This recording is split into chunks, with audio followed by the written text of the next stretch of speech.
Welcome to the groundbreaking news program that delves into the heart of Mormonism, your weekly window into the unique intersections of news, history, and culture that resonate with the tapestry of Mormonism. So whether you're tuning in from the heart of Utah or joining us from around the world, your favorite news program starts now, where news meets insight and the stories of our faith unfold.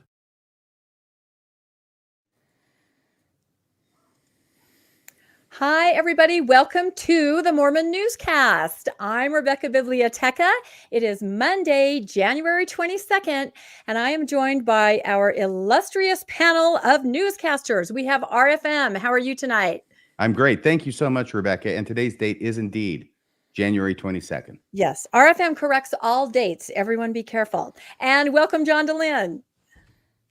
Thanks. Good to be here, Rebecca. Exactly. Brady Bunch. And of course, Bill Reel. How are you this evening? Man, life is good, and I'm excited for the program tonight. Yeah, we have a lot of really interesting stories, and we are here committed to bring you all the top interesting information in the Mormon landscape from this week.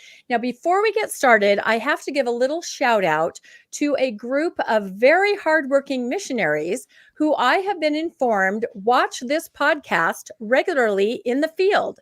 And I'm supposed to say, Bussers go brazy. I don't know what it means. They just told me to say it. I hope I didn't just swear or get them in trouble, but welcome. It's nice to know that missionaries are watching the podcast, I think. The church should be very, very concerned with that information. A little bit, I've notified the mission president, just so you know. Say it again, RFM. I've notified the mission president. He's probably watching too. I can't think of anything more educational to young missionaries than this podcast. Can you? I think it's great. All right, let's go to our first slide and review very quickly the stories that we're going to be talking about tonight. We have, just 1 sec. Sorry, 1 sec. Okay, go ahead. I know I talk really fast. No, it's good. We are going to be covering tonight, just so that all of you know, we're going to be talking about the new female Latter-day Prophet has been called. We're going to be talking about LDS wards sharing meeting space with LGBTQ congregations. Also an update from Elder Jeffrey R. Holland. We'll be discussing the 10 Commandments back in the schools. Utah, is it the online wedding capital? And also, can clergy really report abuse? So we'll start with our first story. And I believe, Bill, that is your story at the top of the hour.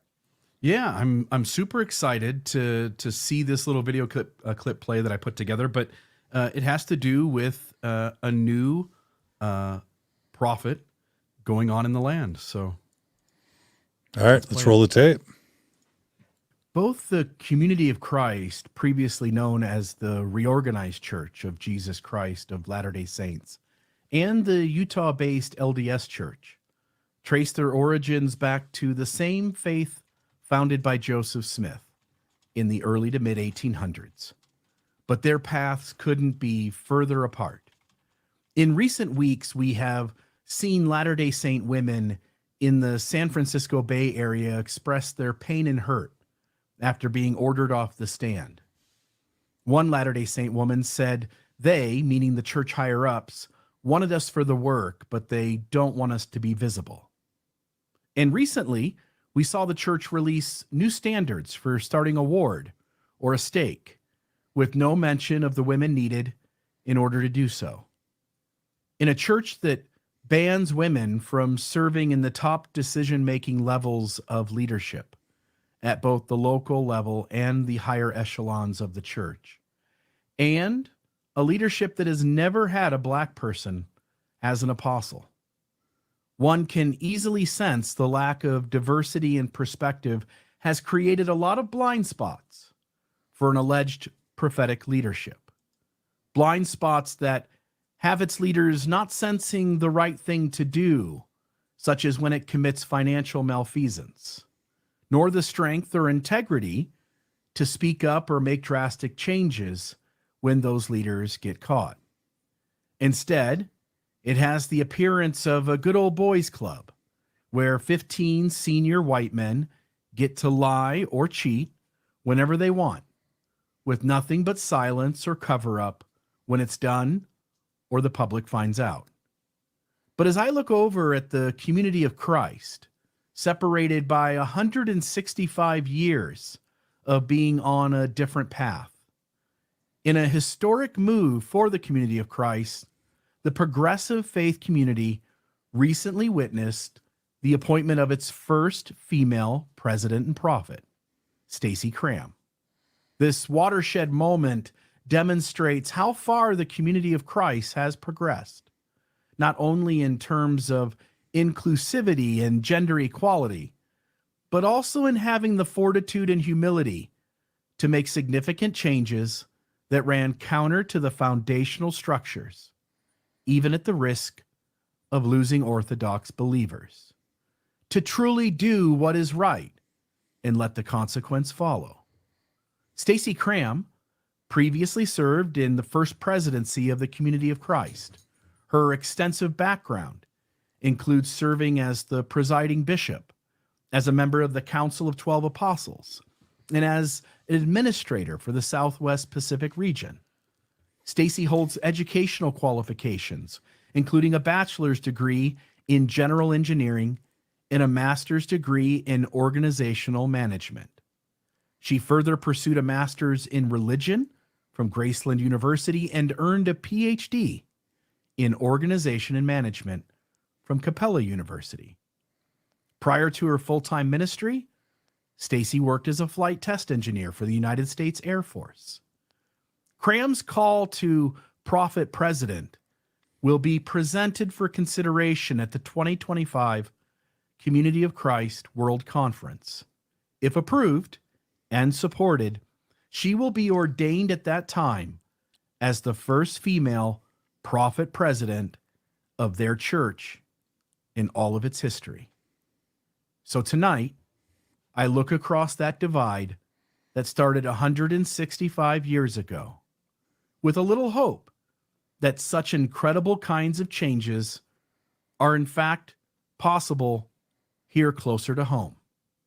The kind of healthy changes that come when that faith decides, and it almost certainly requires that its very leaders are the ones deciding, that they will no longer tolerate deflecting accountability for past mistakes, no longer tolerate unhealthy power structures that punch down, no longer tolerate unethical behaviors and dishonesty among its ranks, choosing instead to be accountable to the stewardship they had, in fact, been given, choosing to welcome perspectives and constructive criticism. Only then can this church, or any system for that matter, begin to take serious steps in doing what is right so that a new day breaks, hailing a future of freedom and light.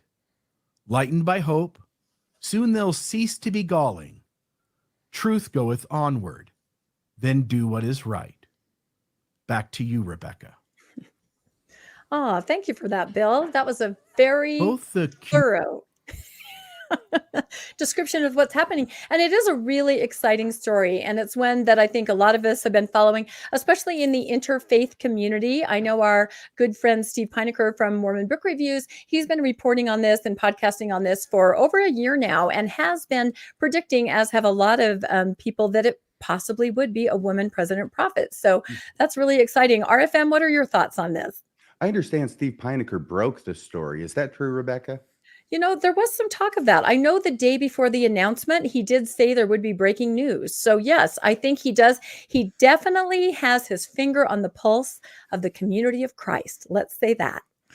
Someone's poking the bear. Sorry. Anyway, what are my thoughts on that? Well, I think that nobody can really reasonably say that Stacey Cram does not have the qualifications for the job.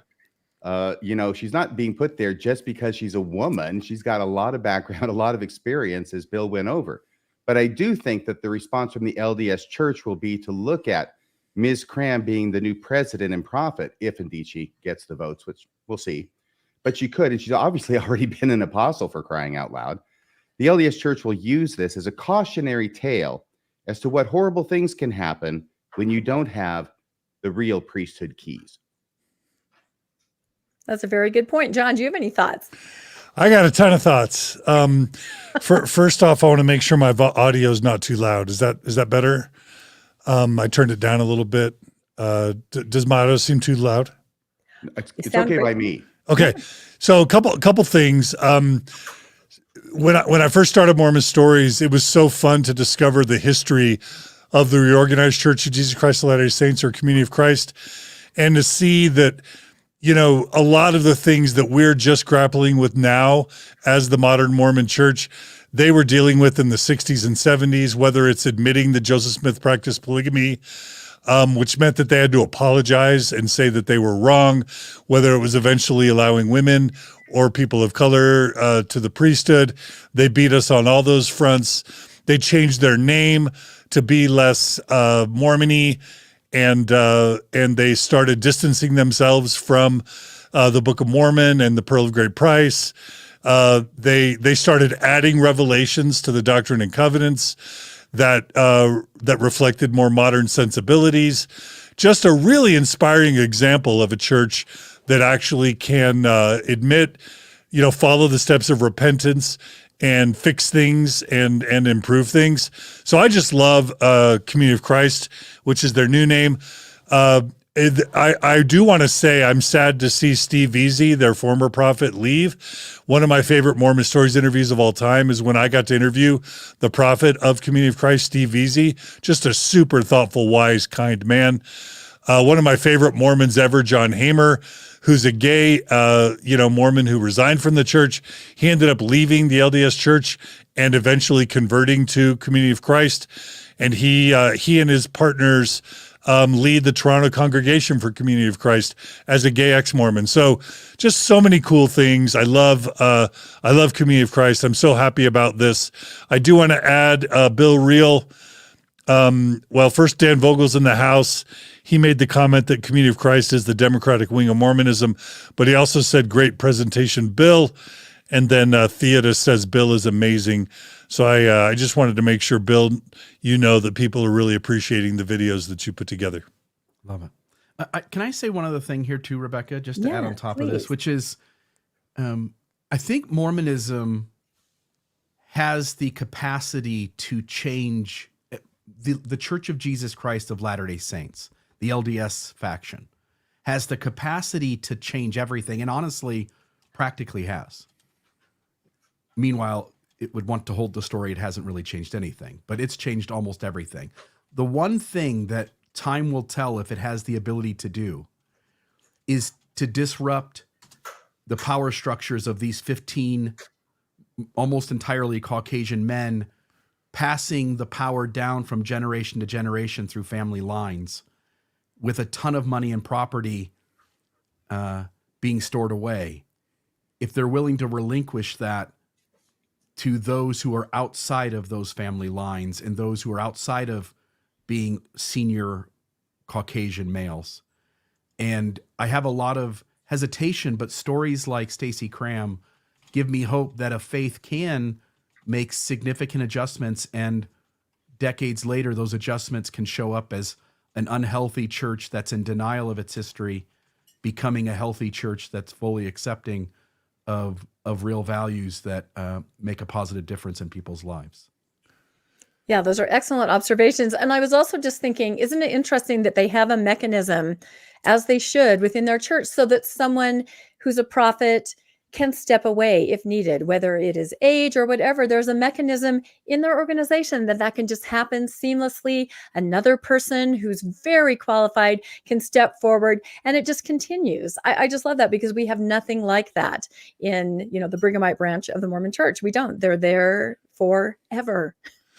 And I don't know if we said this anywhere else, but they don't like to use the term Mormon, weirdly. So even though we build this as, New Mormon female prophet, that we want to acknowledge the correction by Community of Christ folks that they haven't liked the term Mormon for a long, long time. And so, please be thoughtful not to use that term with them, if you want to be respectful of them. What is it with the term Mormon? Everybody's running away from the word Mormon. Not me. Not you. Not these guys. Not these guys. Running away. I'm Radio Free Mormon. I embrace that as part of my identity. That is very funny. All of us Me have too. podcasts with the word Mormonism in it, right? And so I actually reached out to somebody in senior leadership in the community of Christ and sort of asked about that as we were discussing the name of our thumbnail. And this person said, yes, we do not consider ourselves Mormons. We do consider ourselves part of the restoration, of course. And in my mind, our thumbnail sort of was meant to represent this umbrella of the restoration in our use of the word Mormon, as we discussed the two branches and the very different paths that Bill outlined in his video presentation.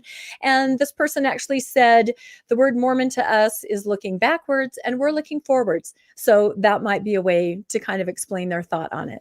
I do think it's difficult to reach a general audience and try to explain to them who, you know, what the group of people or ideology that we're trying to cover, without acknowledging that, like, restoration doesn't quite capture it. Latter Day may not even capture it, but that Joseph Smith founded a church in 1830, and every sect that's came forth from that movement is the Mormon might be the best word to capture that group to the general public. It's like Mormon has become the new F word. Nobody's supposed to say it. Pretty soon we'll have to say it's the M word. Well, it is a victory for Satan. So we need to back off a little bit. So, all right. Have we covered this story? I think there was a lot to cover, and I think we did it pretty well. So, all right. I believe I have the next segment, if the order is correct. This story actually has a tie-in to a story that we covered last week on the Mormon newscast, where we talked about a new church spokesman being called, who it was revealed is an ally, has LGBTQ ties. There were pictures of him appearing in a pride parade as a supporter. And of course, we discussed the different reaction that perhaps more progressive Mormons had. They were very excited. More conservative Mormons perhaps were a little confused, given that there are other messages that the LDS Church puts out that might not be so inclusive, like this new spokesman appears to be. So this story today also is sort of a story like that, where it seems to be a little bit of a different message that the LDS Church is putting out. So I'll take you back a little bit with that slide. It all started, I sound like I'm telling a story, when we found out the Manhattan, New York temple is going to close for renovations. It says renovations to the Manhattan, New York temple are expected to begin in 2024 and be completed in approximately 3 years.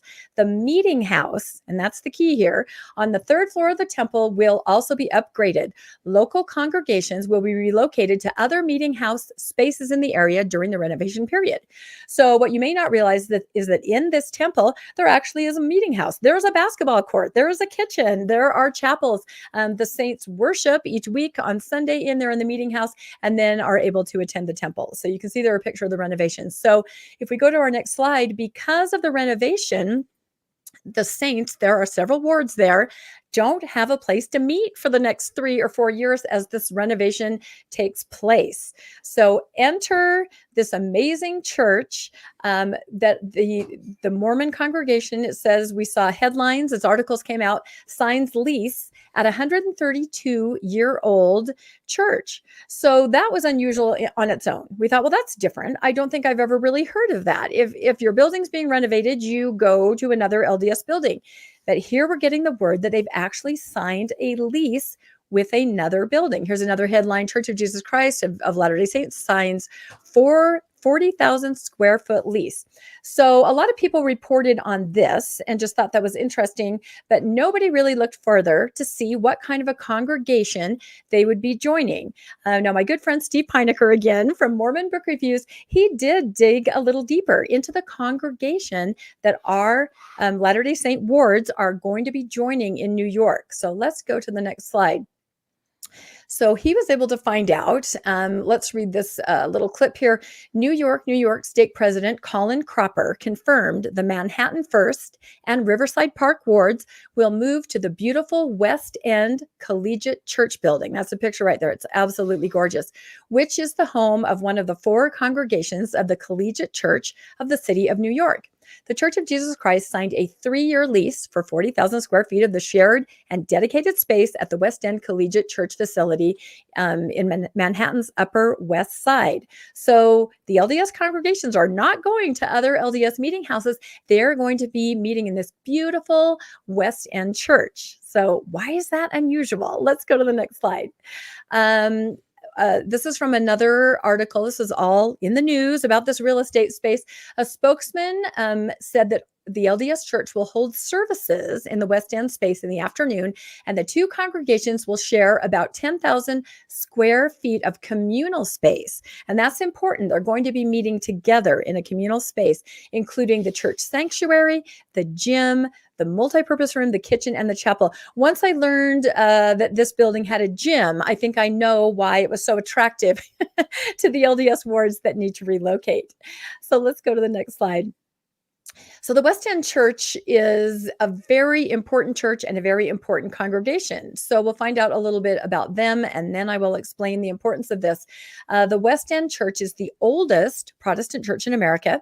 It was founded by the Dutch settlers of New Amsterdam. Historically, it has been affiliated with the Reformed Church in America, but recently they have also joined up with the United Church of Christ.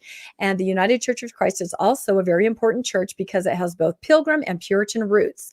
You could say that this is where the Restoration and the Reformation now share a common sacred space. And that was written up by our friend Steven Pynakker. So if you go to the next slide, as we dug in to this congregation, we learned that it is run by an amazing person, Reverend William Critzman.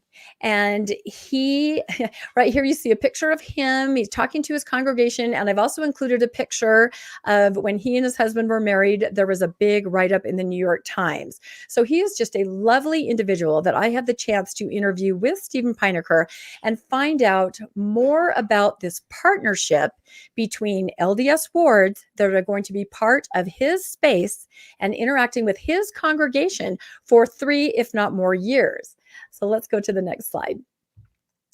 So their side of the story is that their church building is sort of a campus. It has a lot of different buildings, and they had a collegiate boys' school, a very old and prestigious one that used space there. That collegiate school moved to a bigger accommodations, and so they have space. A roommate wanted. So they put the space on the market, and they found a real estate broker, and they spent a really long time vetting different churches, different schools. Who do they want to share space with? Because they're going to be intimately connected as they have shared spaces and they're both using, the different accommodations there. So they took a long time as they vetted these organizations that could come in. So I think our next slide is actually a clip. You might want to turn your volume up for some reason. This is a clip from Steve Pynakker's show and my interview with Reverend Critzman, as he describes the criteria that his search and screen committee basically went through to choose who would partner with their congregation and be with them for 3, maybe even more years. So this is the wonderful Reverend Critzman telling us how they decided to partner with the LDS Church. We saw in an example that women weren't invited into the top levels of leadership in a way that made sense to us, or if they were explicitly excluded. We thought twice about that. If LGBTQ folk were not acknowledged, if LGBTQ marriage was not acknowledged, an immediate hard no. When the LDS folks came to us, we were like, what is going on? I think we were probably as confused as you two were when you read the article last week, but probably more so because we haven't historically been scholars or certainly experiential learners of the LDS movement. What we came to learn, and I will tell you, together, we kicked tires, we sniffed, we were like, let's just see what happens. And our friends who came on the local level, and it's been an interesting process because we've certainly gotten to know and befriend the local leaders of the congregations here in New York. And we've also gotten to know and kind of befriend and negotiate with some of the leaders in Salt Lake City. So negotiating with the lawyers and bankers and executives in Salt Lake who are flying in to meet us and all these things, and then negotiating who's paying the cable bill and how's the electricity going to get turned on and what's the alarm code with the local congregations has been an interesting lesson for me in terms of how church structure works. And I think there's a lot that is really beautiful and empowering about how LDS does church that I'm really excited to learn about. Yeah. So RFM, why are you laughing? It's history. This time I meant to be muted. No, I don't think we started the clip quite. I think we had looked at it a little bit before, but prior to that, he talks about how his congregation is absolutely determined to protect the vulnerable, and that would be people of ethnicity and LGBTQ and women. They're determined because they have this beautiful, rich, inclusive congregation, as you can tell from just hearing him speak, and also, they wanted to make sure women would be in leadership. People of different ethnicities would be in leadership. They were looking for a partner who was very pro LGBTQ. And in working with the members Sounds of like the the board, Mormons to me, Rebecca. well, I didn't want to come out and say that, but it is very interesting. But to me, again, this is how this ties into the story from last week. He said he negotiated with top church leaders and local wards. So what a progressive step. What a progressive step that these congregations are going to spend years interacting with this group. Let's go to the next slide. I can't help but ask, what happened to his standards? It sounds like they set some initial standards and then totally threw them out the window. They did not. They believe the LDS congregations adhere to those standards completely. I think what happened is we're going to have to wait to see how long before they figure out that they got shown the showroom car. And then when they bought it, they swapped it out with the jalopy and back. Now I'm understanding more about why Yes. the story's Now interesting. you're So understanding. you think, Rebecca, that the Mormon church bamboozled this pastor I don't and think deceived that. him? Okay. I don't think that, because I feel that the wards there probably are extremely progressive in Manhattan. I feel like they are. But not letting women lead, right? That may not be so obvious. Maybe in Manhattan, women are also sitting on the stand. I don't know. But, and I do feel, and we'll show a couple more clips. To me, I think, could it be another progressive step? We have a church spokesman who's an ally. We have the church completely on board with sending hundreds of people to meet with this congregation and see how they operate. It's a very interesting scenario. Let's go to the next slide, or I can't remember if it's a video or a slide. Yes, I mean, the one slide. thing I'll just say really quickly is that it is well known that the Berkeley ward, the Brooklyn wards, Manhattan wards, Boston, Cambridge wards are almost different churches, So that fits with my understanding. Yep. No, and that's actually what I think the scenario is, honestly. But he did discuss that he talked with lawyers and bankers and brokers, and so I'm assuming I know the top leadership must understand what this partnership is. So perhaps could be seen as progressive steps. So let's talk a little bit about their congregation there. I was absolutely thrilled to just understand what this was all about and to think of our wards there interacting. They have a Bless the Pets Sunday where you can bring your pets and get a blessing. They even bless spiders, he said, any kind of pet that you would have. They have every Tuesday, they open their doors to those shared spaces, and they have a soup kitchen where everybody can participate in providing food where it's needed. Every first Sunday, they have a communion feast, a huge dinner that fills the great hall that the wards will walk through to get to their meetings. Now, first Sunday and food, that sounds familiar. Oh, that's right. The Mormons will be doing something different on that first Sunday. So that'll be an interesting dynamic, I think. That is the fast Sunday for Mormons where they do not eat. So that'll be an interesting dynamic. They have a wonderful choir. They have women in leadership, and they are extremely inclusive on all levels and absolutely known for that. So let's go to the next. I'm just wondering what that's going to be like for the members to see that every, and maybe their schedules overlap, and will members even get to see what they do in their church, or will it just be show up when no one else is around kind of thing? I'm not sure, because it sounds like they utilize the building, Reverend Critzman's group, all the time. And that's why it was important for me to show the slide about the shared space. It's not just going to be them on one side and someone else on the other. I believe that they will mingle. I believe that they will be together. The other thing I should mention, I don't have a picture, but there are pride flags throughout. Almost in every window, everywhere, there are things showing allyship and inclusion throughout the entire space. Yeah, that wouldn't fly in Utah County, I can tell you that. No, it would not. Yeah. So this next clip is, again, Reverend Critzman just talking about how he thinks the interaction will probably go, especially with the children. He's really looking forward to interacting with the young people and the children. So when these kids who have been raised in the tabernacle, who are New York City kids, who go to public schools, who participate in scout troops, who understand the secular sacred divide, who toy with the fact of like, how do I deal with LGBT inclusion at my public school, but that it's not represented in my faith-based community, simply by dint of being in our building, we're going to connect some dots. And every time some kid fist bumps me with my manicure or walks through our sanctuary doors with those pride flags, they're getting a vision for a world that doesn't have such a sacred and secular divide. They're getting a vision for how you can be both a faith-based person and true to who God created you to be. And somewhere down the line, as the young queer kid inside of me still knows, somewhere down the line, we're going to save a life. There's a life here that is worth saving. And if it's only one, and even if we never know it, and if it's 20 years down the line, that will make this entire partnership worth it to me. That one life that Jesus so loves, that is going to see a different way of being, not valuative, not better, not worse, just different.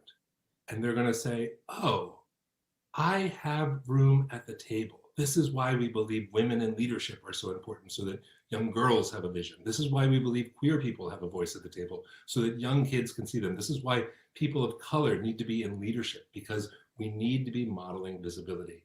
And that's what we're doing at West End Church. And it's what we've always done. And we've always done it quietly. Hey, Rebecca, if it's okay, let me share a couple comments that are coming in. Yeah, please do. No Molly Shear writes, I love how genuine this guy is. You're wonderful.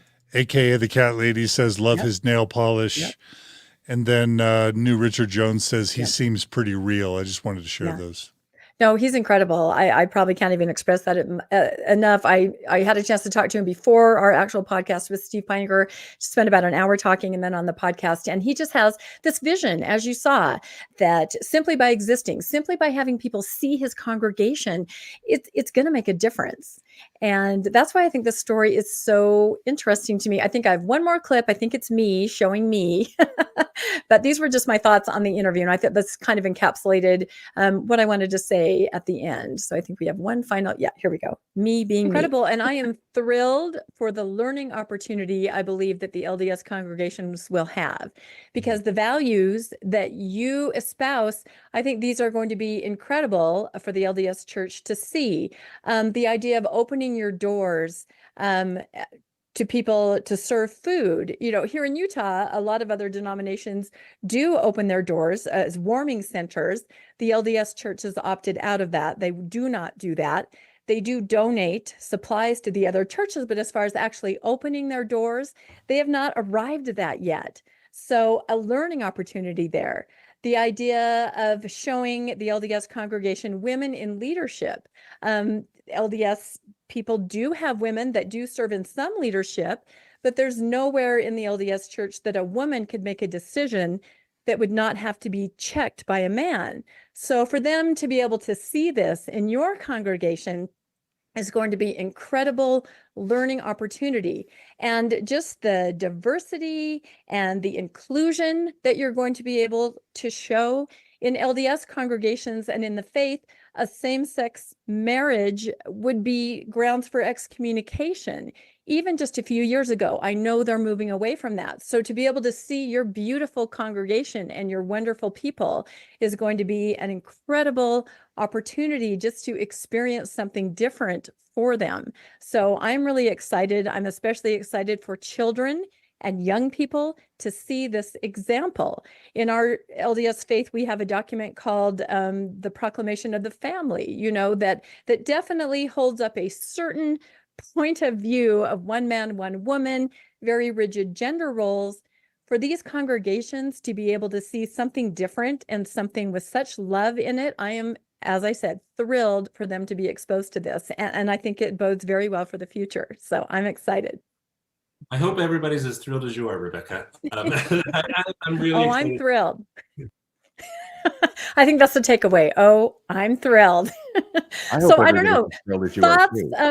Yeah, I'll just say my final thoughts. I tend to try not to be cynical and think, do you know what? The LDS Church knows where they're sending these congregations, and that's a progressive step to me. I mean, these people are going to be hand in glove, these two congregations. And I even made the joke on the podcast, I would not want to be the primary teacher or even the young women, young men teacher in those wards, because they're going to be looking across the aisle and going, what is happening over there? It's going to be really interesting. RFM, what are your thoughts? 3 thoughts. First off, the exterior is beautiful of that building. I thought for a second the West Side Church was Dr. Strange's Sanctum Sanctorum, but apparently that's not the case. Second thing is that I think that the Reverend Critzman, the Reverend Critzman, his enthusiasm and optimism about changing the minds of the Latter-day Saints to conform with his religious beliefs is probably at least matched by the optimism of the Mormons of converting members of his congregation to the one true church. Yeah. And finally, I think it's only a matter of time, and probably a very short time, before a clip from this show or the original show where that aired shows up on Greg Mattson's show, because I think he's going to have a thing or two to say about the church doing this. Yeah, you may not be wrong. And it's funny because I know that Ward Radio did do a little 18-minute episode simply on the fact that the LDS congregations were leasing space. They did not look further into exactly where they were going. They made some statement like, going to go and preach the gospel to those evangelicals or something. Anyway, exactly what you said, RFM, the idea that the Mormons would be coming into their new space and, letting them know what's what. But in this case, you're right. There's definitely going to be some give and take. What do you think, Bill? So when RFM made the joke about the showroom car, it's actually where I wanted to go. So the church in its language outwardly to the general public, I think sometimes it does word things that it appears to be sort of LGBT friendly. Mm-hmm. Mm-hmm. We already know it's joined up with the NAACP, and it's convinced them that racism is behind us in Mormonism. If you look Did we at lose Bill? Did you? Sorry. No, we hear Bill. Okay. If you, You're here. If you look at a leadership structure of the church, you see women on the picture. So on some level, you're like, well, there's not as many of them, but women seem to be leading. And on some level, the church articulates things in a way that an outsider would go, no, I'm allowed to be a truth seeker. I'm allowed to ask questions. I think the church does a really good job of outsider, insider language differences. And I think they've convinced the general public that they're not racist, that they've gotten past their racist heritage, that they've convinced folks that women lead in this church. They've convinced folks that they're LGBT friendly. But all of us on the inside sense like, oh yeah, but there's limitations to that. Like women can't lead at the top. We've said really racist things that we've never really acknowledged. And Elder Oak still says the band came from God.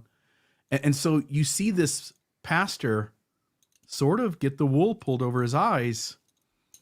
And I sort of feel sorry because he's an innocent bystander. Mm-hmm. It's this church that intentionally puts on a mask and pretends to the public. And then it's something entirely different on the inside. And then I want to at least note, he first said that he was going to exclude any group that was a hard line against any of these things. Yeah. But by the end, it's almost sounded like he knew they weren't exactly on board on these things. And he had hoped that their congregation could be an example to a much more orthodox, rigid, conservative congregation. And I do think that if you don't fit in the box and you're seeing those two congregations side by side every Sunday, you're going to realize very quickly which one truly lives the gospel and which one has a lot of rigidity and roteness to performing it. Yeah, no, I think you hit it right on. And I know they also talked about looking at written statements from the church, looking at their political records. So I thought, what was that bill a couple years ago, the Defense of or Marriage Equity Bill? And, they backed it, but only so that they could have the clause in it that said we can discriminate as a religion and we can deny this and this and this. So on the surface, there are many things that you would think exactly what you said, Bill, very inclusive, but those of us who dig down, we know what it's about. So we'll see. John, what are your thoughts? Yeah. So I think many of us just want to see the church. We're so desperate to see the Mormon church make positive steps in inclusivity. Maybe we want to think that this is the church being progressive, the church trying to change its image and embrace the LGBTQ community.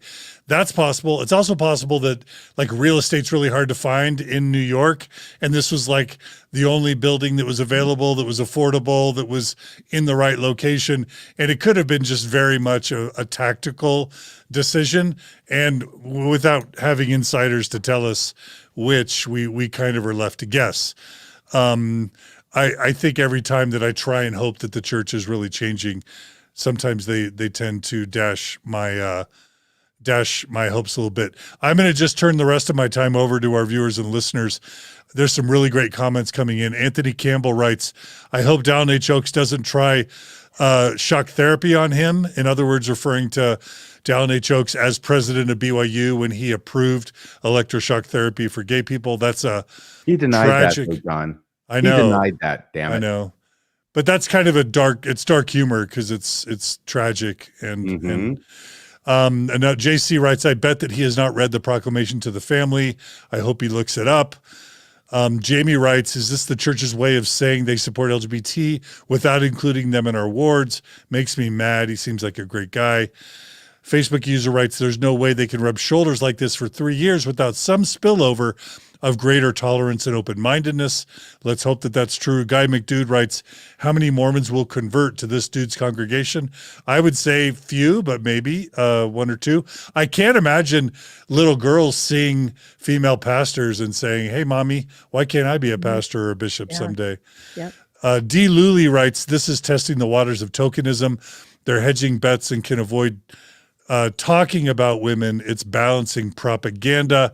And then on the positive note, Paro says he just made me cry. We can only hope.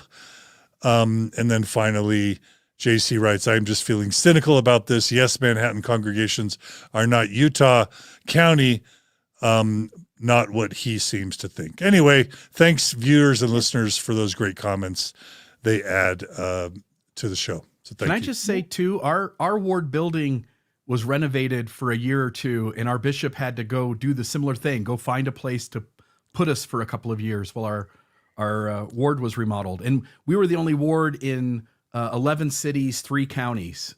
So we'd have to travel an hour to go somewhere else. So these guys get a really nice building, and what we got was a middle school cafeteria. So I just kudos to getting a better locale in this situation. Oh, I think that's true. And he did mention there is going to be another congregation coming in. They're still leasing out space, so it's going to get even more crowded. That'll be interesting. And he also talked about how he already was familiar with the LDS congregation through scouting. I guess their church, the West End Church, has scouting for boys and girls, and it sounded like a lot of the LDS kids were participating in that. So I think it is more of a progressive group, and he talked about doing some joint, charity, humanitarian work. So what I know is that I would like to check back in with him. They're going to start this experiment in March. And so I'd like to check back in maybe in a couple months after that and see how it's going. I think it'll be interesting. All right, let's move on to John's story. What do you have for us? Thanks, Rebecca. Really quickly, I want to thank those who are sending in super chats. Maggie May sent a super chat.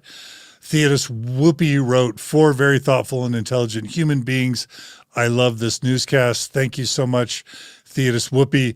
Kara Skinner writes, I appreciate the work you do. Keep it up. And Brett Norquist writes, what an interesting social experiment.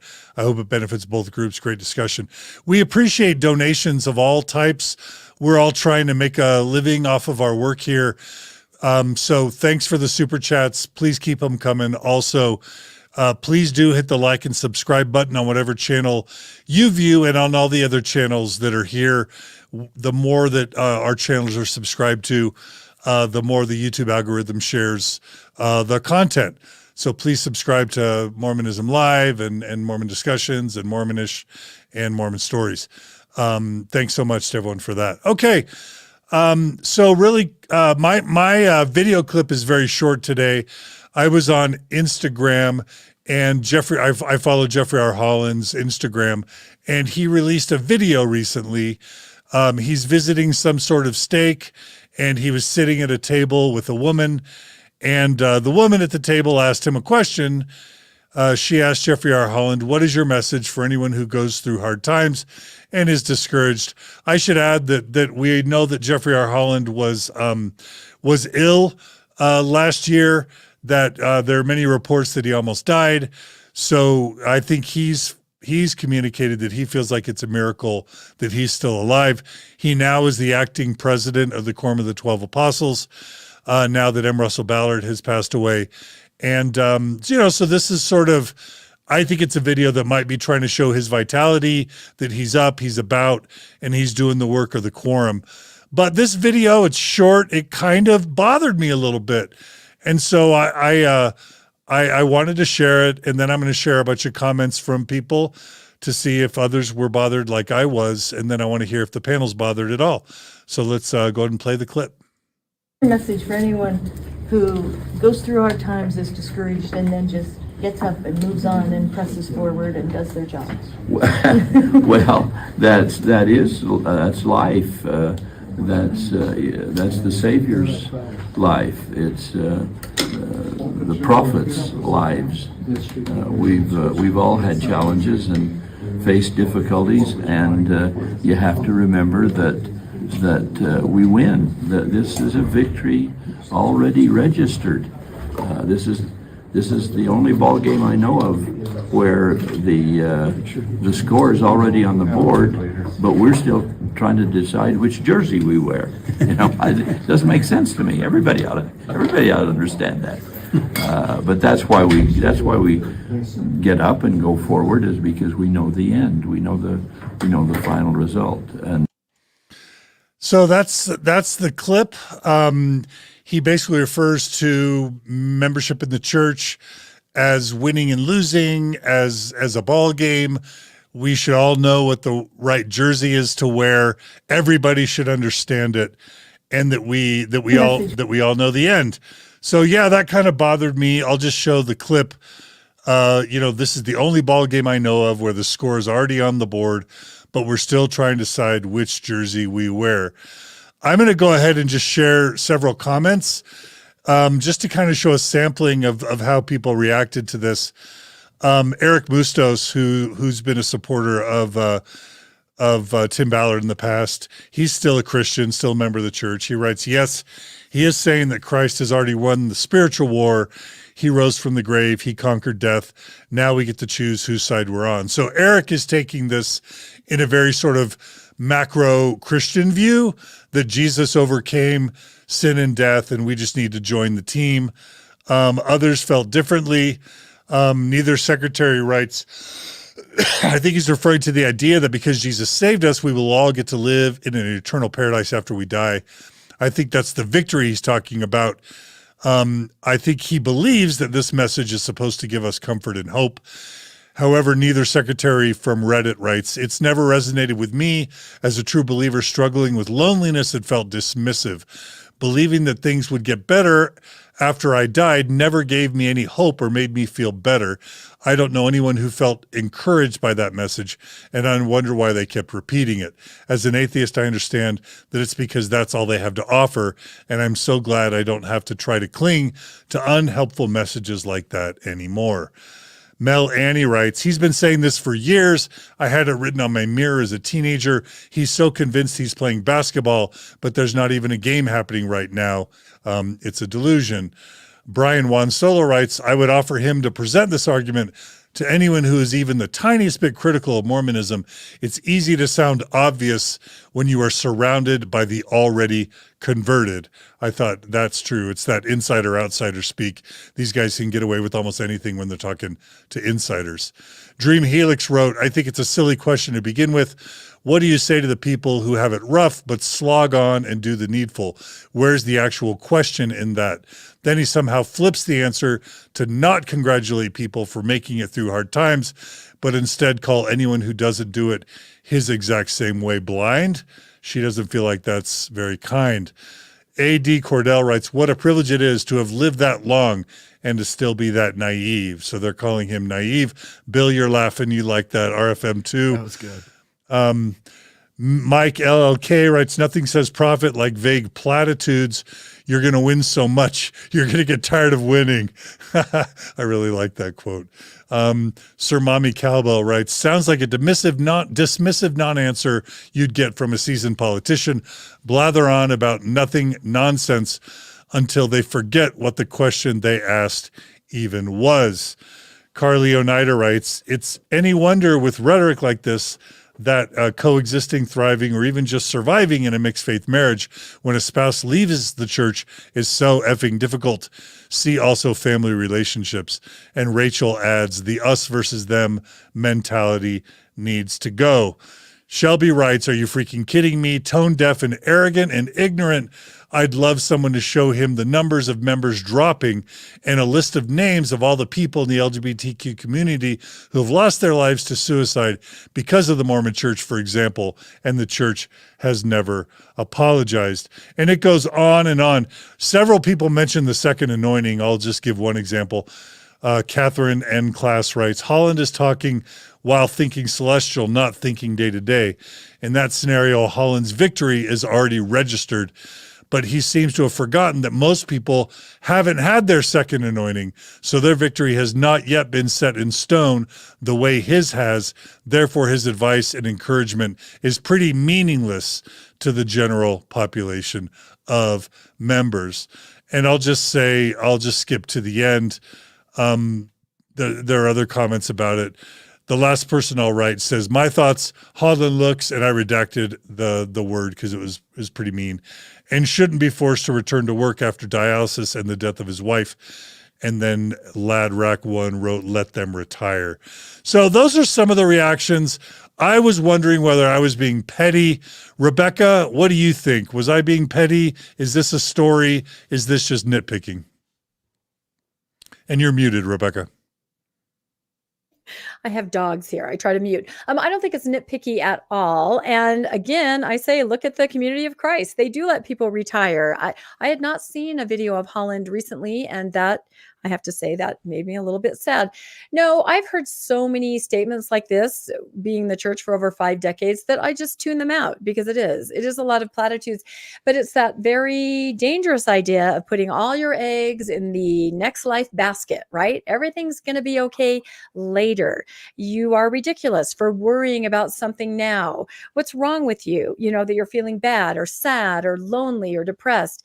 And it's not being present at all in the moment and simply living for the next life. And I know so many people do that. And that also means that you sacrifice relationships in the present for the next life. I have no problem shunning my child who's not living as I would like them to live because in the next life, that may bring them back. So it's the most dangerous way of thinking of all, I believe. And it's also very tone deaf. It just reminds me of, the woman at conference who wrote the letter to President Oaks, asking about something that was really disturbing her day to day about the next life. She had married someone who was sealed to someone else, and what would happen to her? And again, dismissive. Oh, don't worry. You know, you're in the basketball game and you've already won. It's going to be fine. Well, for those of us on the ground who live in the real life, it isn't going to be fine like that. We do need encouragement, and we can't just live thinking about the next life. So yes, I'm glad that you shared that because I think it's part of a bigger picture and a bigger tone that we get from the top. What do you think, RFM? Well, I have 3 thoughts about it. First off, all those comments that you shared, John, just reinforced to me how important it is to hear people with different points of view. Because a lot of those comments, I don't think I would have come up with myself, but I was laughing at some of them because they were so well put. And they're opening different avenues for me to think about things. So I want to say that, number one. Number 2 is that, I took it very much as specific to the LDS church. Come on, guys. This isn't our first rodeo. We've been members of the church for a long time, probably over a century altogether between the 4 of us. And we know perfectly well that he's talking about the LDS church. That's the team you've got to be on. He's talking about the Helping Hands jerseys. And I didn't know if he was, the third thing is I didn't know if he was talking about, I had assumed he was talking about baseball instead of basketball. But if he was talking about baseball, at least he has some basis to talk about it, because I understand that for a couple of seasons, Elder Holland did play pro ball for the St. Louis Cardinals. That's a Paul Dunn reference for those of you who aren't old enough to remember. Touche, RFM. No, those are great observations. Bill, what were your thoughts seeing that? When you spend the first 40 years of your life with everybody thinking you're just amazing, you're just incredible. And then the last 50 years of your life, it's more of the same. Plus you have a constant paycheck that's in six figures. You get the greatest health care in the world. Whatever you need done, if you need a freckle removed, we'll take care of it next week. You've got your own physicians who attend to you. You get brand new cars. You get whatever you want. You've got security that protects you. Nobody gets to bother you. You get to be wherever you want to be and do whatever you want to do and live the life you want to live. These guys all come away with 4, 5, 6 homes each. I don't think you get to really speak as an authority to those whose lives are hard and who press on in the midst of great difficulty. You have lived an incredibly long life of privilege and praise. Everybody in the room stands up when you enter. You don't get to tell people who live really difficult lives as if you're the authority on what it takes to live a hard life and to give out advice or counsel. You shouldn't even ask Elder Holland the question. Any final thoughts, John? I'm glad that you shared that. I really am. Yeah, Bill, that was beautiful, Bill. A lot of people are kind of mic dropping on that. Aggressive Presence 9 wrote, to reflect what you just said, Bill, Holland and the rest don't care about anyone's struggles. Victory is indeed Holland's. The man has top-notch healthcare, bodyguards, and luxury cars, large homes, and even second and third homes, free tuition for children at BYU, huge perks for them, including mission president calls, university president appointments. They're referring to Matt Holland, Jeffrey R. Holland's son, who had no business at all being appointed as the president of Utah Valley University. That's not to say he didn't do a good job, but he wasn't even the head of his political science department at BYU, let alone ever a dean, let alone ever a president of a junior college. And all of a sudden he's appointed as a university president. Makes no sense. Anyway, a 70 call. The victory is the 2A. What is that? The victory is the 2A. Second anointing. Thank you, RFM, that allows this man to now live as he wants with no consequences like the rest of humanity. I had lunch with Elder Holland twice, and I asked him, is it okay to be a member if you don't believe it literally? And he basically said, he gave me this analogy where you throw the rock in the middle of the pond. The ripples are strongest where the rock goes in the pond, and they're weakest, the farther you get away from the rock. And the rock, I think he meant, was prophetic authority, was the word of the general authorities and the literalness of the true church. And so I think he really believes this, that you can only be happy in the Mormon church, that you need to be obedient, that if you join it, you win. But I just think it's tone deaf and privileged and insensitive. And that's probably why I got upset about it. I will say that just speaking as a general principle and not for me personally, those who have received the second anointing can recognize the abbreviations immediately, John. Unlike me. And on a more serious note, I want to tell you something that I learned back when I was on my mission from a book, about life. And I think this is the answer I would have given if I were asked that question is life is like having your A string break and finishing on 3 strings. And believe it or not, I read that in the Paul H. Dunn book. Yeah. Nice. He would know. Wasn't he a virtuoso violin player? Yeah. I think he was the first violinist. Yes. Yeah. For sure. Yeah. There was New York City nothing that Music man couldn't do. That's all I'll say. Juilliard, I'm sure. I think he taught at Juilliard, actually. Yeah. He played third base at Juilliard. I read that too. Yeah. Perfect. All right. Now let's go to RFM, who I believe you have 3 different stories, and they all sort of have a legal component, which is why you're covering them. Yes. And I'll try and get through these as quickly as possible, but I will need some slides. First is Utah lawmaker proposes a bill requiring public schools to display the 10 Commandments. This is from an article by Logan Stefanich, KSL, posted on January 18th. So here's the individual. He's Representative Michael Peterson. He's a Republican from North Logan, and he is the individual who has introduced this bill in the legislature in Utah to require all Utah public schools to display a poster or framed copy of the 10 Commandments. Next one. I just have to say North Logan is the place where I was excommunicated, so I just had to throw that in. Oh, can anything good come out of North Logan? Were the 10 Commandments displayed in the room that you were excommunicated in? No. So this is from the story. A Utah lawmaker is pushing a bill that would require all public schools in the Beehive State to display a poster or framed copy of the Ten Commandments. And there they give it's House Bill 269 titled 10 Commandments in Public Schools is sponsored by Representative Michael Peterson and would require a poster or framed copy of the religious text to be at least 16 inches wide and 20 inches tall and made completely of stone hewn from Mount Sinai. No, I was kidding about that last part. But 16 inches wide and 20 inches tall is part of the bill, apparently, according to the bill's language. Additionally, the bill stipulates any public school not displaying the 10 Commandments would be required to accept and display any offer of a privately donated poster or framed copy that meets the size and display requirements. Utah is no stranger to the issue of the 10 Commandments being displayed on public property either. Now, it goes into this case here, which I actually went and read, in the landmark 2009 case, Pleasant Grove City, that's in Utah, versus Summum, a unanimous court. Now, this is the United States Supreme Court. They didn't make that clear in the article. A unanimous United States Supreme Court decision ruled a 10 Commandments monument in Pleasant Grove's Pioneer Park was government speech instead of private speech, but the decision made it so the government could selectively choose which messages are memorialized with monuments in public parks. But public parks and government speech is different than necessarily inside a public school. And it goes into the reasoning for it. I would say one of the basic arguments for not allowing well, what was it? It was this other group that was represented by Summum who wanted to have their monument put in the park too. If you got the 10 Commandments there, you got to put our monument there. And it was a religious group and they wanted their 7 aphorisms put in there. And the city said, no, we don't want to have it in there. And the Supreme Court said, logically enough, well, you can't force a park to accept every single monument that people want to put there. Otherwise, you'll have no place to do anything. You'll just be filled up with monuments. Okay, so that was one thing.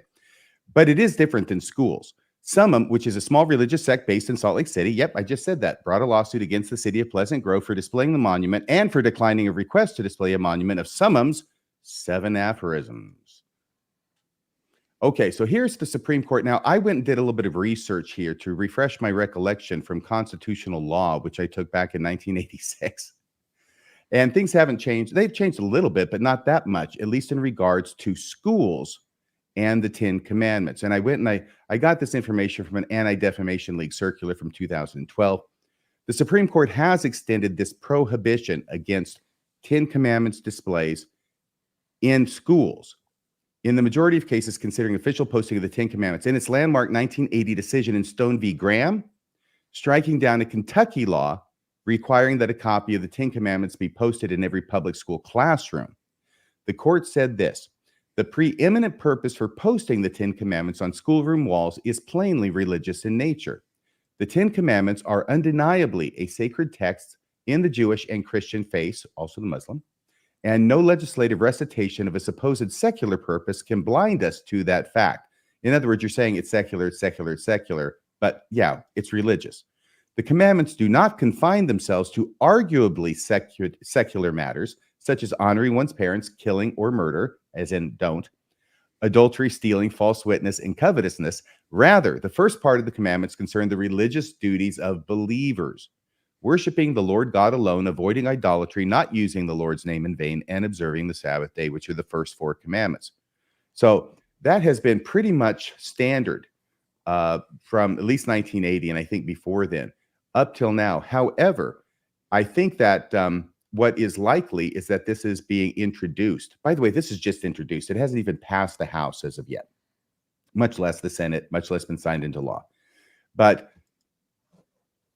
there may be a feeling on the part of this particular congressman that this would be a good time to try and reintroduce this idea, because he may feel like the makeup of the United States Supreme Court has changed enough that they might uphold this. They might reverse themselves on their prior precedent. So I've got to think that's the only reason he's doing it. Your thoughts, Rebecca? Is it? Well, Do I need glasses, or did you get all fuzzy? Are you blurry? Did I? Am I fuzzy? I don't know. It happens every night about 7 o'clock. I don't know. I hope I'm not fuzzy. I live in the Pleasant Grove area. I was here in 2009, and everybody was thrilled that the 10 Commandments were there in that park, and also very strongly mobilized to protect those commandments there. Everybody was very upset about this group that was coming in and suggesting that the 10 Commandments did not belong there, and that these other tenets, and I used to know, I wish we would have read those, maybe not. I can't remember what they were exactly, but I was sort of TBM back then, 15 years ago. And I just remember thinking, why should the 10 Commandments be there and not somebody else's tenets of their faith be there?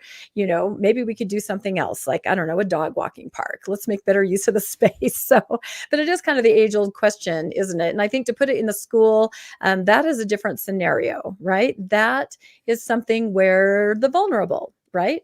The children are going to be there every day. And so I think it definitely has the earmarks of something of a more indoctrinated nature. So I don't know. What do you think, Bill? As a side tangent, I just think if there is a being in the sky who is directing all the affairs of mankind, that he could do a little better job than the 10 Commandments he gave us. And I think you throw a poster on a wall and the kids are just going to walk by it. And the other thing you're going to have is that schools that are much more self-aware, ran by administrations that are a lot more self-aware, are going to place those posters in certain places and are going to place other posters around it to sort of combat that idea. I just think it's a bad idea to impose Christian 10 Commandments on the rest of society in a nation that has separated government and religion. Yeah, I agree. John, what do you think? I'm going to differ from you three, and I want to congratulate Representative Michael Peterson of North Logan for exercising restraint in not requesting that Captain Moroni's title of liberty or the Articles of Faith from the LDS Church be posted on every wall. I think he showed a lot of restraint, and I respect him for that. I mean, the next step is a family proclamation, right? Yeah, now it's there. That's exactly right. I think that they would be able to do this if they just limited it to the last 6 commandments. Mhm. I think they would have a much better argument that these are secular in nature. In fact, the Supreme Court language that I quoted earlier would indicate that. The problem is the first 4 commandments are really what I suspect is driving the push to get these put into schools. I'll also throw in a recommendation for the movie Hail Satan, where it talks about the modern Church of Satan, which is not a group that worships Satan. It's a movie about a group that is tired of religiosity infiltrating modern civil society. And so they'll do things like go to a state capitol where there has to be Moses and the 10 Commandments or whatever. And they'll insist that like a statue of Baal also be inserted into the state capitol so that all religions are represented. And it's a really cool movie that uses absurd approaches to try and make the point that if we all have to get our religion's tenets in there, it's just going to be insanity.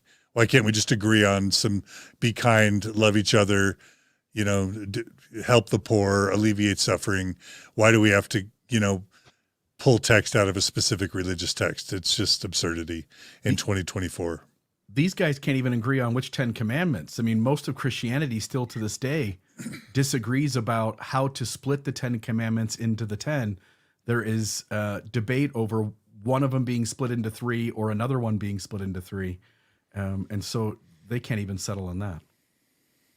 Yeah. I agree. I think if we went with the 10 Commandments of, say, Winnie the Pooh, right? Like you said, John, be kind, love each other. That would be perfect. I love it. The 10 Commandments of Winnie the Pooh. What else do you have for us, RFM? We've got 2 more stories to go, I think, from you. Let's see what this next slide is about. Marriages online. Utah County's system, a hit with Israeli couples. The option is seen as a way around strict marriage laws, but now is under government review. This is by Sidney Gonzalez of the Salt Lake Tribune, published January 19th. Did that say, wait a second here. That says 2021.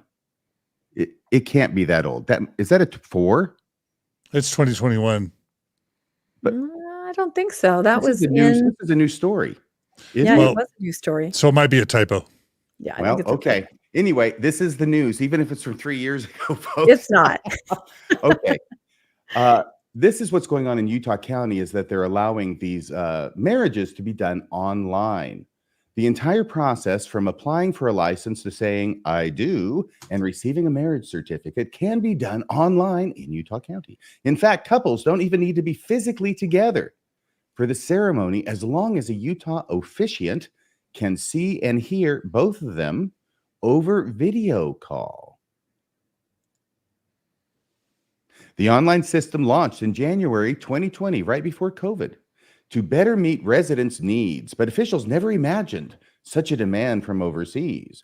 Bert Harvey, who supervises the county's marriage and passport office, said about a third of the licenses the county has processed recently are for Israeli couples. It surprised us. We're just trying to keep up, and our staff is working to serve as many couples as we can, Harvey said. We're glad we're able to use technology to innovate and make this easier. Now, I'm keeping this brief. They're working this Israeli angle into the story, but part of that is that apparently over in Israel, if you don't get married religiously as an observant Jew in a religious ceremony, there is not an option for you to get married civilly within the state of Israel. You have to go outside of the state of Israel to get married civilly, and then you can come back into the state and the government will recognize your marriage, your civil marriage from outside of Israel. And so now these people, it's word's getting out, they can stay in Israel and they can get married online in Utah. And now there's a bit of a hubbub in Israel about whether those should be observed or acknowledged, recognized by the state of Israel. Next slide, please. The Jerusalem Post first reported last week that 5 couples with marriage certificates from Utah are filing a petition with Israel's High Court against the Interior Ministry. Of course, the Interior Ministry being the ones that saying, I'm not sure we're going to acknowledge these. An attorney has also filed complaints to The Hague and the U.S. State Department over Israel's refusal to recognize a U.S. legal document. That's the Israel connection. Going on. Meanwhile, Utah County's fully automated marriage system is receiving national and international attention. Harvey said, as far as he knows, Utah County is the only entity in the world with a fully automated a fully automated marriage licensing and certification process, and that foreign countries and other states have reached out to Utah County with interest in adopting similar systems. My question was, and I'm reading this, why would that be? Hang on here a second here. Excuse me. And the answer is, of course, follow the money. The system costs $50,000 to develop and license, but Harvey said the office broke even on it last year. In 2020, the office issued 3,654 more licenses than it did the previous year. Not only has the system already paid for itself, but it's also paying for the entire department's costs of issuing licenses and staffing to service the increased demand. This is a money-making bonanza. So I went online to see how much it would cost to get married online in Utah, and the answer is $500.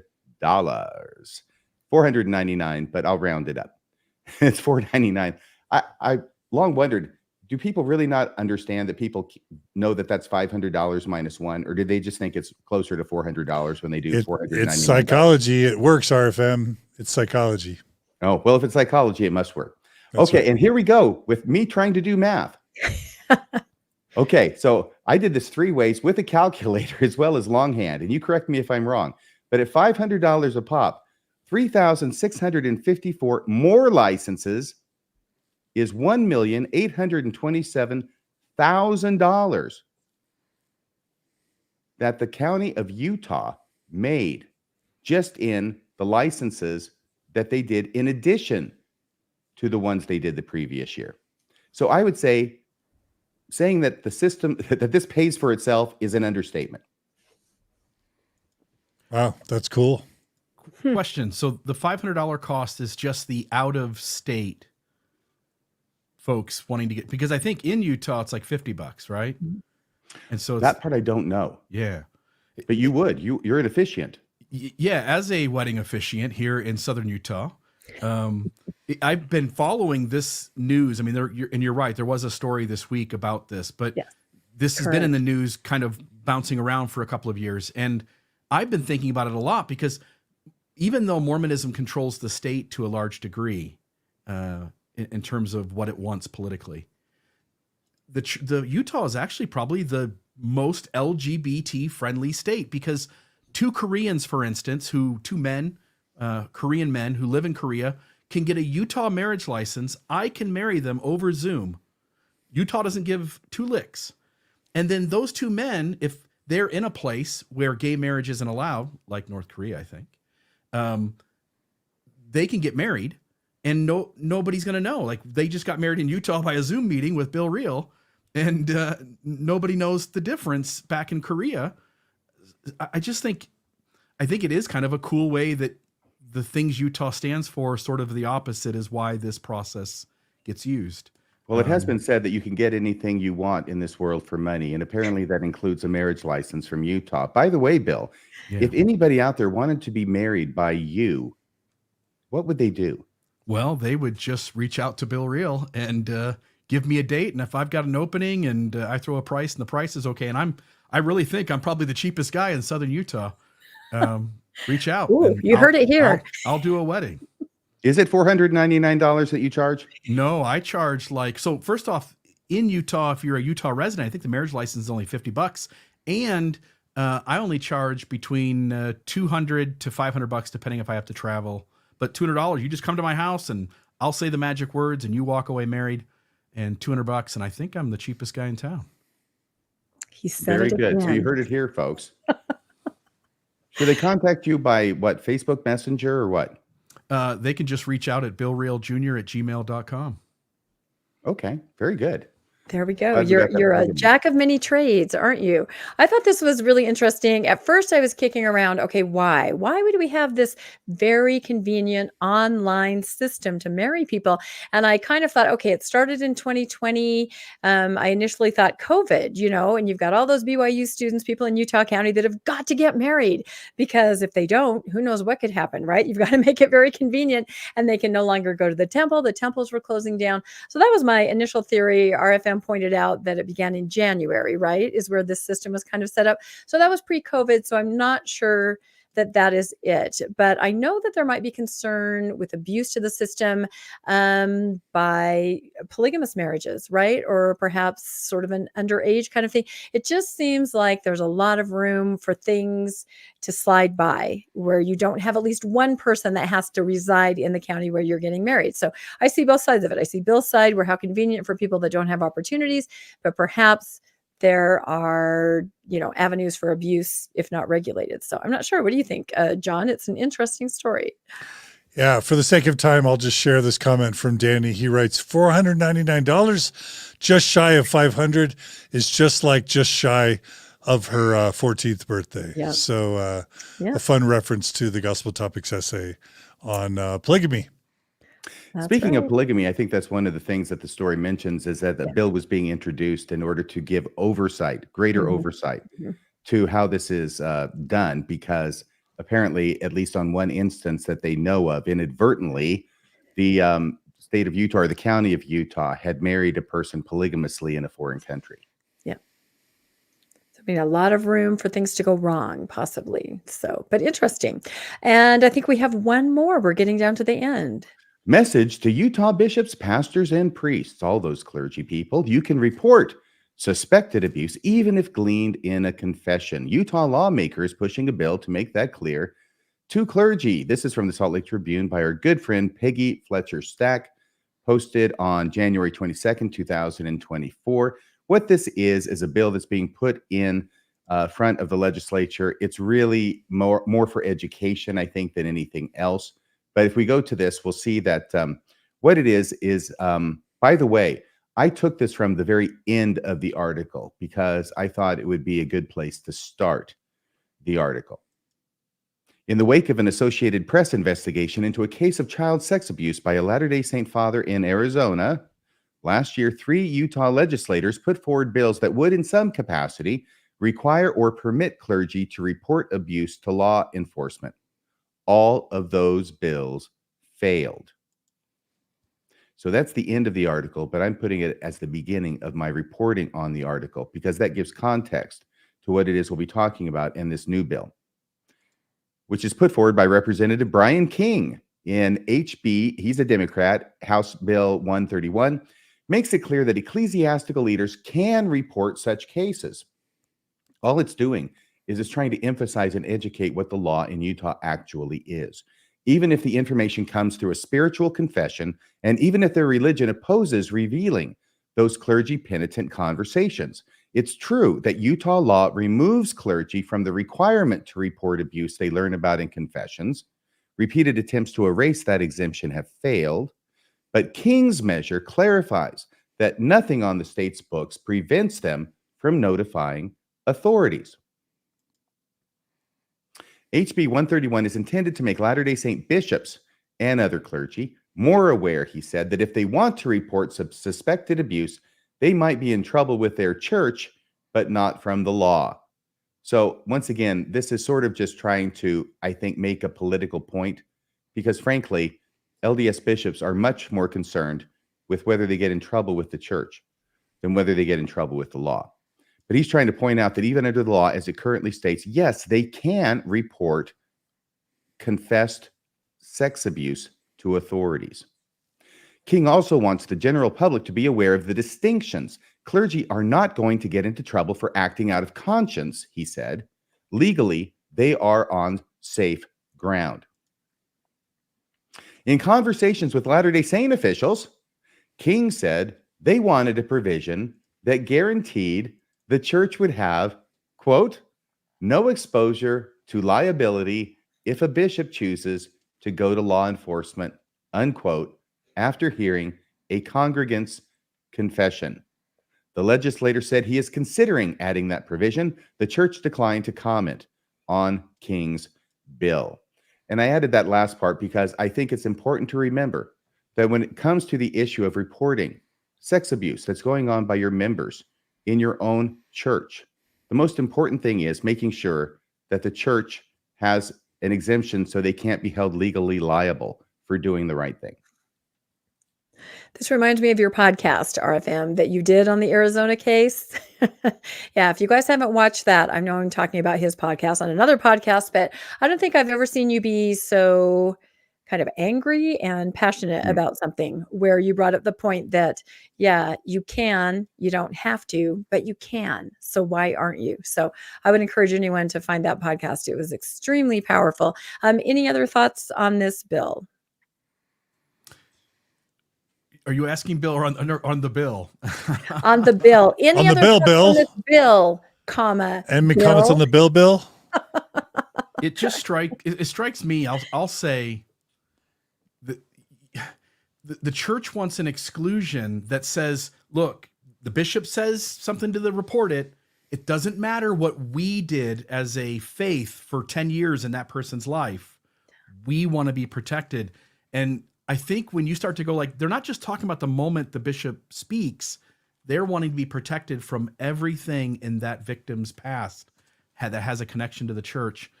That's a big ask, LDS Church, and this guy's considering it. I'm actually quite in awe that he would even consider adding that.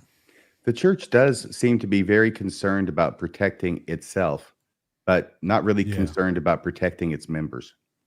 Or the bishop. I mean, it's told them if he goes and talks, he gets no coverage from the legal law team at Curtin and McConkie. No, I don't think a lot of bishops realize that, but I think they're starting to. That they're basically hung out to dry. It's not a good position to be in. Any thoughts on that, John? Yeah, I'm just gonna share a quote from the Holy Bible, which Mormons claim to believe. This is Jesus himself saying, "Whoso shall offend one of these little ones which believe in me, it were better for him that a millstone were hanged about his neck and that he were drowned in the depths of the sea." That's Jesus Christ himself talking about anyone who harms a child. I will never understand why the Mormon Church doesn't act first in the best interest of the safety of little children, especially given how clear Jesus was on the priority, and the fact that the Mormon Church would continually, through the advice of Curtin McConkie, go out of its way to pay for and protect pedophiles, sexual predators of children at the expense of children, refusing to notify members, ward members and stake members that a pedophile is in their midst, such that they open up further abuses of children out of a concern of protecting its public image and its war chest. It's unconscionable. And I unfortunately predict that all these laws are going to be defeated. There's no way the Utah State Legislature is going to do anything to touch anything that Kurt McConkie and the church's PR team would be against. And so I'm sad to say I don't think that this bill will be successful, or these bills, but I hope I'm wrong. Not when 9 out of 10 representatives are Mormon, right? Yeah, absolutely. Yeah. The Mormon Church is going to line up. Go ahead. This is what happens when lawyers are put in charge of a church. Yes. Yeah. Yeah. You're not wrong. What happens if a lawyer's in charge of a podcast, though?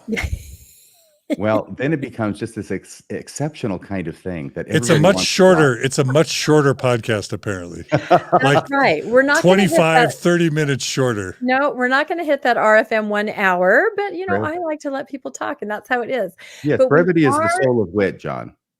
And I'm witless, apparently. It's from Hamlet. By the way, I'm doing a Shakespeare podcast. It's called Brush Up Your Shakespeare. There it is. By the way, Latter Daily Digest writes no hour limit today with lots of smiley faces. I'll also just really quickly do a shout out to our super chatters because they keep us financially alive. Thanks to AKA the Cat Lady. A. Taylor writes, great show. I know you've got a media moment, so we'll get to that. Mindful Rochester writes, as a current investigator to the Mormon Church, I truly and sincerely appreciate these dialogues to deepen informed consent. Let us know, Mindful Rochester, if you join the church or if you don't. Dear 9 Artemis writes, Logan, Utah here. Love your channel. R. Rye the Guy says Paul H. Dunn invented the 10 Commandments and the light bulb. That is absolutely true. You can buy a cassette tape of that at your local Deseret Book. Theodis J. Whoopi writes, Rebecca, RFM, Bill, and John, the Fab Four. I think the Beatles might take umbrage at that claim, but we'll take it. We're bigger than Jesus. Oh, dear. That's a good John Lennon. Also, our own Landon Brophy writes, isn't this the gathering of Israel to Zion, just as prophesied? He's writing about the wedding thing. Anyway, thanks to everyone who donates. Please subscribe to our channels. Please like these channels, and please donate to Mormonish Podcast. Please donate to Mormonism Live, Radio Free Mormon, Mormon Discussions, and Mormon Stories, and that will keep us all afloat. All right, back to you, Rebecca. Especially Radio Free Mormon. By the way, the comment about the light bulb reminded me of a joke I thought of earlier, which I'll just say, okay, right now. Please do. Please. How many Mormons does it take to change a light bulb? The answer is 100. 1 to change it, and 99 to say that nothing changed. I like that. I have a joke too. How many general authorities does it take to change a light bulb? And the answer is none, because it's all gaslight. Oh, Cultural Hall wants to know who's Ringo. If we're the Fab Four, who's Ringo? I think that's a fair question. I don't know. We'll have to figure that out and put it on our names when we podcast again. So I love Cultural Hall. He's awesome. If you have not checked out his content on TikTok, Cultural Hall, he is amazing. So, all right. I have one more little tidbit that I kind of snuck in. I don't know if you guys know exactly how this podcast operates, but we take turns being in charge, which is why last week when RFM was in charge, it was like this. Oh my gosh, he was just telling us that we had to keep it to an hour. I was a little more relaxed. So that is how we kind of rotate. And you'll have to let us know if you can tell the difference between the different podcasts and who's in charge. But it is awfully fun. And I really do appreciate the opportunity to work with all of you. It's just so fun. I just love collaborating through the week. It's just, RFM is Ringo. Of course. Theodis thinks RFM is Ringo. And Adeline says that I'm John. I'm John. I don't know. That would leave Paul and George. Bill, do you have a... Yoko No, I'm Ono, Yoko right? Ono, yeah. Am I Yoko Ono? John, So- is John, as in John Steinbeck. Don't you mean Joseph Steinbeck? Jeff His little red Steinbeck. younger brother? Charlie Steinbeck. All right, I love enough it. fun. Let's get to our final, very brief segment, and then we will say goodnight. So I added a segment I'm calling Media Moment because I came across this really interesting project. If we can go to I have 2 more slides. Here we go, Media Moment. I would like to make people aware of a documentary. It has been, I think it's almost completed. It's called A Long Way from Heaven. This is a grassroots documentary about BYU's queer underground and the events surrounding the rainbow lighting of the school's iconic Y. The crew is a team of BYU students, alumni, and allies hoping to bring to light BYU's repeated mistreatment of its queer students. It basically follows just everything that's been happening that we've all been podcasting and watching at BYU over the last couple years. And so let's just roll it really quick. It's a 45-second trailer, and let's take a look at this documentary that's going to come out in March. So just a month and a half.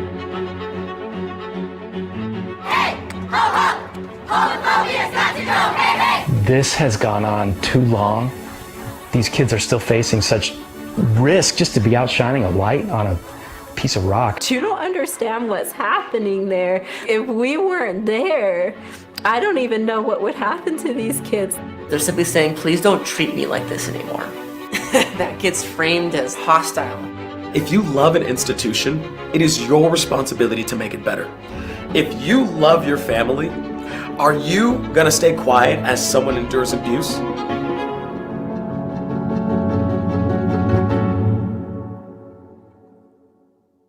Yeah, so I just thought this was a really great project. And for those of us that have been podcasting about this, to see it all kind of, even just like that in 45 seconds, I remember that. And I remember that to see it together. And like I said, this is almost completed. They're just in post-production.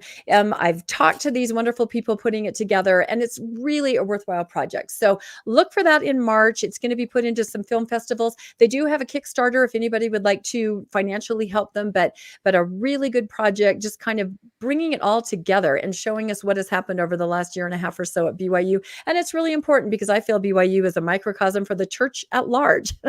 So take a look at that. And you can also find them on social media. It's called A Long Way from Heaven. So, all right, I think we did it. Do we have any final thoughts, or do we need to let everybody go home? I've got my final thought all ready to go. Uh-oh, here we go. RFM. Okay, being serious. I want everybody to know that I am in awe and remain so, and have been for some time, at Rebecca Biblioteca. It's like she never sleeps. She is investigating things. She knows what's going on. She knows what's in the news. And not only that, but she investigates it, and she gets in contact with people, and she has them on her show, whose name escapes me at the moment. But really, I mean, that pastor from New York, that's fantastic. You just have your finger on the pulse of the entire post-Mormon community. And I just wanted to say that that's amazing. Oh, that's so nice of you. I think it's because I read so much Nancy Drew when I was a kid. Or, as John and I talked about, Encyclopedia Brown or The Great Brain. It's very fun to look into things. So, and right back at all of you guys. So, all right, I think we've done it. I think we will sign off for another episode of the Mormon Newscast. Please comment on any of our platforms. Let us know. What did you think? What stories would you like to see us cover? What can we do differently to bring the news to you in a better way that's meaningful to you? So yeah, we love to interact and communicate with all of you. So thank you, everybody. We'll see you next week, Monday night at 6 p.m. Mountain Time. Bye, everybody. Thanks, Rebecca. Thanks, Maven and Julia, for your help as well. That's right. Thank you to them too. Good night. See you guys.